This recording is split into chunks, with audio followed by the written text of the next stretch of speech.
Hello class 8th बच्चों, आज हम पढ़ेंगे हिंदी में चैप्टर 20 जिसका नाम है ममता। इससे पहले बच्चों जो आपने चैप्टर रीड किए हैं वो हैं Boodhi Kaki chapter 18, chapter 19 Anne फ्रैंकी डायरी कुछ अधूरे पन्ने। और जो आज हम चैप्टर रीड करेंगे उसका नाम है ममता चैप्टर 20, पेज नंबर 140। तो बच्चों जल्दी से अपनी बुक निकाल लीजिए।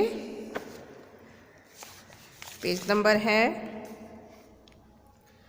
140 और इसके राइटर हैं जयशंकर प्रसाद। तो जयशंकर प्रसाद द्वारा लिखित ये कहानी है जिसे हम आज पढ़ेंगे।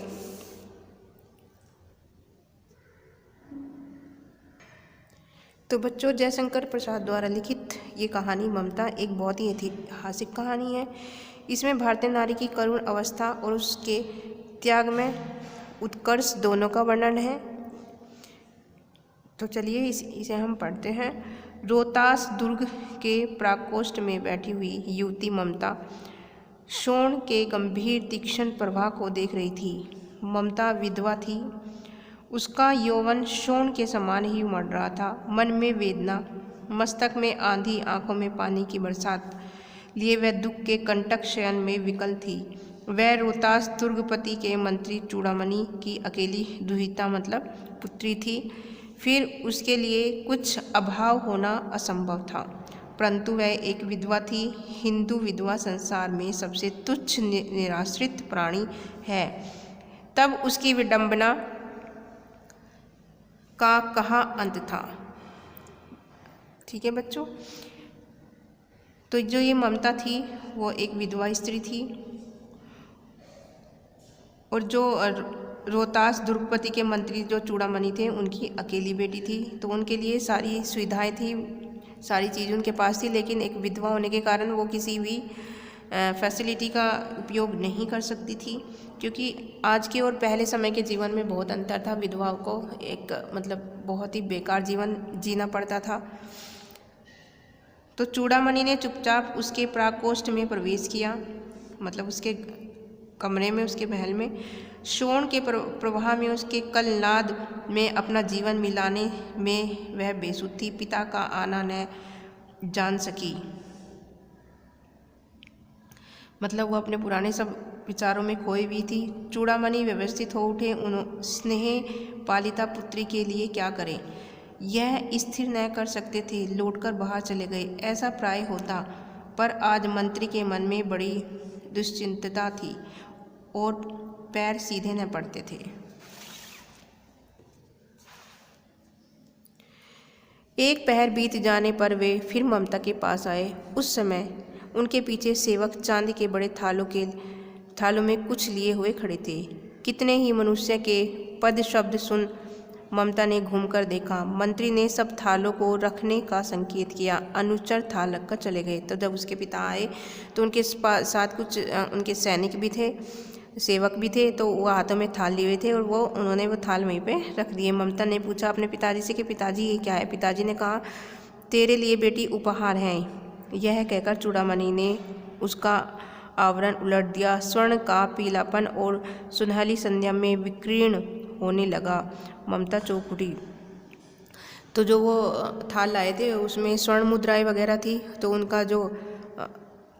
उनकी जो रोशनी थी वो क्या होने लगी थी, फैलने लगी थी। और ममता चौंक उठी, इतना स्वर्ण यह कहाँ से आया। चुप रह ममता, यह तुम्हारे लिए है। तो क्या आपने उत्कोच स्वीकार कर लिया, मतलब रिश्वत स्वीकार कर ली। पिताजी यह अनर्थ है। अनर्थ नहीं लो, उसने कहा कि पिताजी ये अनर्थ है, अर्थ नहीं, लौटा दीजिए। पिताजी हम लोग ब्राह्मण हैं, इतना सोना लेकर क्या करेंगे। इस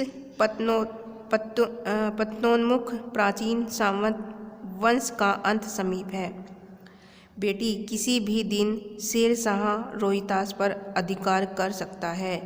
उस दिन मंत्रित्व ने रहेगा, तब के लिए है बेटी। तो उन्होंने अपनी बेटी को समझाया कि आने वाला समय पता नहीं कैसा हो सकता है, हमारे वंश का ही नाश हो जाए।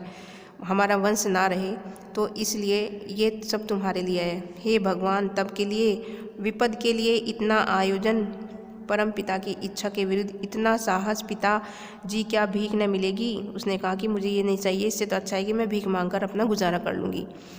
क्या कोई हिंदू भूपृष्ठ पर न बचा रहेगा जो ब्राह्मण को 2 मुट्ठी अन्न दे सके? यह संभव है। फेर दीजिए पिताजी, मैं काँप रही हूँ। इसकी चमक आंखों को अंधी बना रही है। मूर्ख है। यह कहकर चूड़ामणि चल दिए।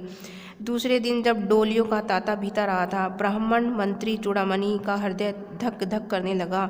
वह अपने को रोक न सका। उसने जाकर रोहितास दुर्ग के तोरण मुख्य दरवाजों पर डोलियों का आवरण खुलवाना चाहा। पठानों ने कहा, यह महिलाओं का अपमान है। बात बढ़ गई। तलवारें खींची। ब्राह्मण वहीं मारा गया और राजा रानी और कोस सब छली शेरशाह के हाथ पड़े। निकल गई ममता। डोली में भरे हुए पठान सैनिक दुर्ग भर में फैल गए, पर ममता न मिली। काशी के उत्तर में धर्मचक्र विहार मौर्य और गुप्त सम्राटों की कीर्ति का खंडर था। भग्न चूर्ण तृण गुलामों से ढके हुए प्राचीर, मतलब जो चारों ओर दीवारें होती हैं महल के चारों ओर, ईंटों के ढेर में बिखरी हुई भारतीय शिल्प की विभूति यानी धन संपत्ति ग्रीष्म रजनी की चंद्रिका में अपने को शीतल कर रही थी।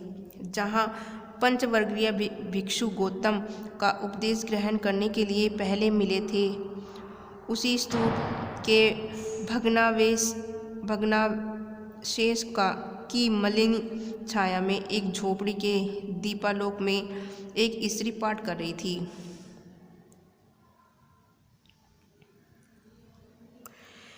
अन्याय सिंचयन्तो मा ये जना पूर्जिपायस्ते। पाठ रुक गया। एक भीषण और हताश आकृति दीप के मंद प्रकाश में सामने खड़ी थी। स्त्री उठी। उसने कपाट बंद करना चाहा, परंतु उस व्यक्ति ने कहा, माता मुझे आश्रय चाहिए। ममता उस समय वहाँ से सब कुछ छोड़ के चली गई थी, तो वो वहाँ जाकर रहने लगी जहाँ गौतम बुद्ध ने अपने उपदेश दिए थे। तो वहाँ एक दिन क्या होता है कि वहाँ एक व्यक्ति आता है और ममता से कहता है कि माता मुझे आश्रय चाहिए, यानी कि मुझे आज रहने के लिए जगह चाहिए। तुम कौन हो? स्त्री ने पूछा। मैं मुगल हूँ। चौसा युद्ध में शेरशाह से विपन्न होकर रक्षा चाहता हूँ, यानी कि शेरशाह से दुखी होकर रक्षा चाहता हूँ। इस रात अब आगे चलने में असमर्थ हूँ। क्या शेरशाह से? स्त्री ने अपने होठ काट लिए। हाँ माता, परंतु तुम भी वैसे ही क्रूर हो। वही भीषण रक्त की प्यास, वही निष्ठुर प्रतिबिंब तुम्हारे मुख पर भी है। सैनिक, मेरी कुटी में स्थान नहीं, जाओ कहीं दूसरा आश्रय खोज लो। गला सूख रहा था, साथी छूट गए हैं, अश्व गिर गया है। उसने कहा कि मेरा गला सूख रहा है, मेरे साथी भी, मेरे जो साथ थे वो भी पीछे रह गए, और मेरा जो घोड़ा था, अश्व था, वो भी कहीं गिर पड़ा है। इतना थका हुआ हूँ।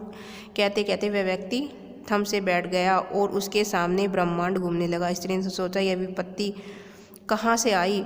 उसने जल दिया, मुगल के प्राणों की रक्षा ही। उसने सोचा, विधर्मी दया के पात्र नहीं,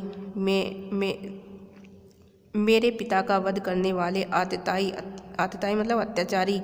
घृणा से उसका मन विरक्त हो गया, मतलब दुखी हो गया।